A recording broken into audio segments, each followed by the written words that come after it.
நற்பவி நலம் பெறுவோம், வளம் பெறுவோம்.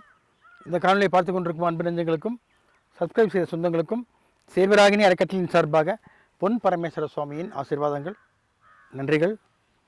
சாய்ராம். நிறைய மூலிகை பார்த்துருக்கோம். நம்ம கிச்சன்லேயே பார்த்தீங்கன்னா சமையல் ரூம்லேயே பச்சை ஏலக்காய் தான் வச்சுருப்போம். அதுவே ஒரு வசி மருந்து தான்.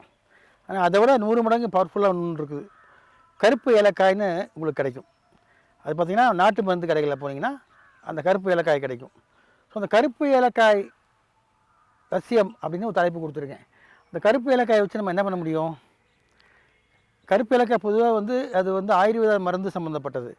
ஸோ அப்போ அந்த மருந்தோட மதிப்பு என்னன்னு பார்த்தோன்னா நமக்கு தெரியறதில்ல, வெளிநாட்டுக்கு தான் தெரியும்.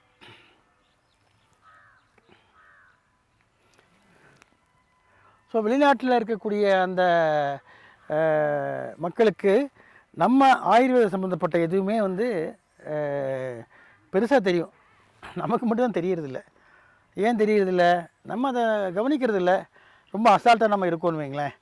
ஸோ அப்போ அந்த கருப்பு ஏலக்காயை வச்சு நம்ம என்ன பண்ணலாம்? பார்த்துருக்கீங்களா? முதல்ல நீங்கள் யாராவது பார்க்குறதுக்குலாம் ரொம்ப அழகாக இருக்கா, அசிங்கமாக தான் இருக்கும். பார்த்தா ஒரு மாதிரி இந்த ஏலக்காயோட கொஞ்சம் பெருசாக இருக்கும், கருன்னு இருக்கும், டார்க் ப்ரௌனில் நல்ல கருப்பாகவே இருக்கும்னு வைங்களேன். ரெண்டாவது அதை நீங்கள் உடச்சி உள்ளே இருக்கக்கூடிய அந்த விதைகளை பார்த்தீங்கன்னாலும் கருப்பாக தான் இருக்கும். ஆனால் அதில் ஏலக்காய் வாசனை அடிக்காது. என்ன சாமி சொல்கிறீங்க? ஏலக்காய்னால ஏலக்காய் வாசனை கும்முன்னு வருமே, ஒன்று இடித்தாலோ இல்லை வாயில் போட்டு கடித்தாலோ, இதில் அந்த வாசனை இருக்காது. வாசனை இல்லாத கருப்பு ஏலக்காய். அப்போ அது என்ன பண்ணும்?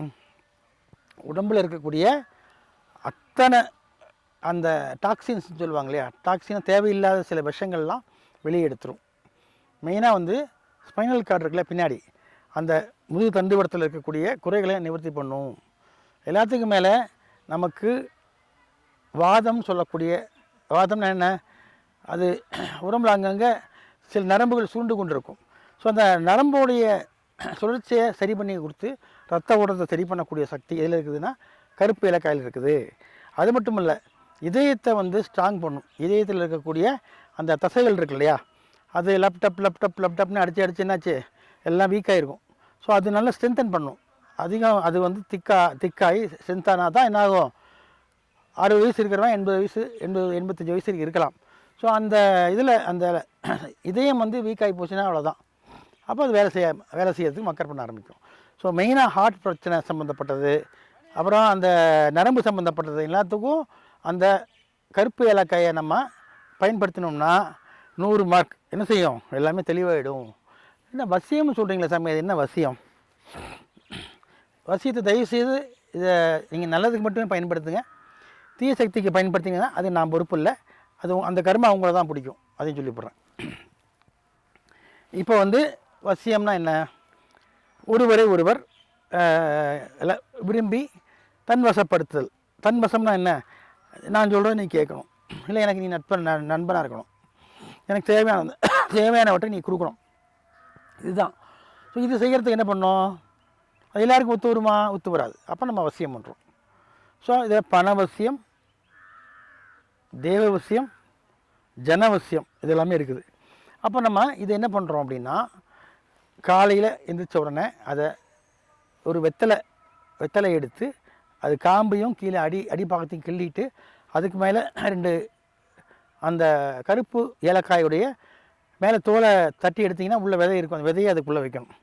வச்சுட்டு அதை உங்களோட இடது கையில் இப்படி வச்சுக்கணும்.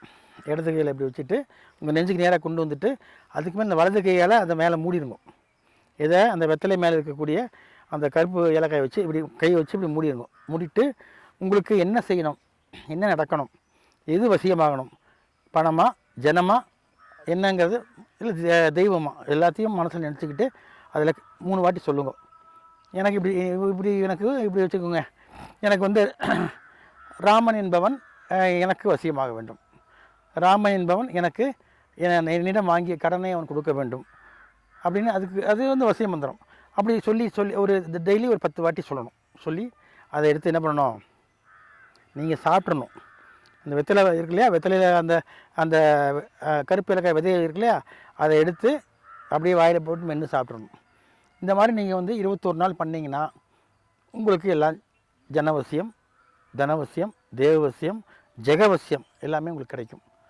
நல்லதுக்கு மட்டும் பயன்படுத்துங்க. எக்காரணத்தை கொண்டும் வேறு தவறான வழிக்கு பயன்படுத்தினீங்கன்னா அந்த பாவங்கள் உங்களை தான் பிடிக்கும். சரியா? ஸோ இது கருப்பு ஏலக்காய் என்பது மருத்துவ குணம் வாய்ந்தது. அது மட்டும் இல்லாமல் இந்த மாதிரி சில சித்துக்கள் செய்வதற்கும் பயன்படுத்துகிறாங்க. ஸோ கருப்பு ஏலக்காயை பொதுவாகவே நம்ம வந்து பயன்படுத்தலாம். ஆனால் அதில் வந்து சுவை இருக்காது, சப்புன்னு இருக்கும், அந்த வாசனையும் இருக்காது, சுறுசுறுன்னு. நார்மல் பச்சை ஏலக்காய் ஒன்று எடுத்து வாயிலப்போ சுறுசுறுன்னு இருக்கு இல்லையா, அந்த மாதிரி எந்த சுவையும் இருக்காது. ஏன்னா சக்தி சாதாரண பச்சை ஏலக்காயை விட 10 மடங்கு சக்தி வாய்ந்தது தான் அந்த கருப்பு ஏலக்காய். ஸோ அந்த கருப்பு ஏலக்காயை பயன்படுத்தி வாழ்க்கையில் நிறைய விஷயங்களை சாதிங்க, சிறப்பாக இருங்க. வாழ்த்துக்கள். சாய்ராம். நற்பவி.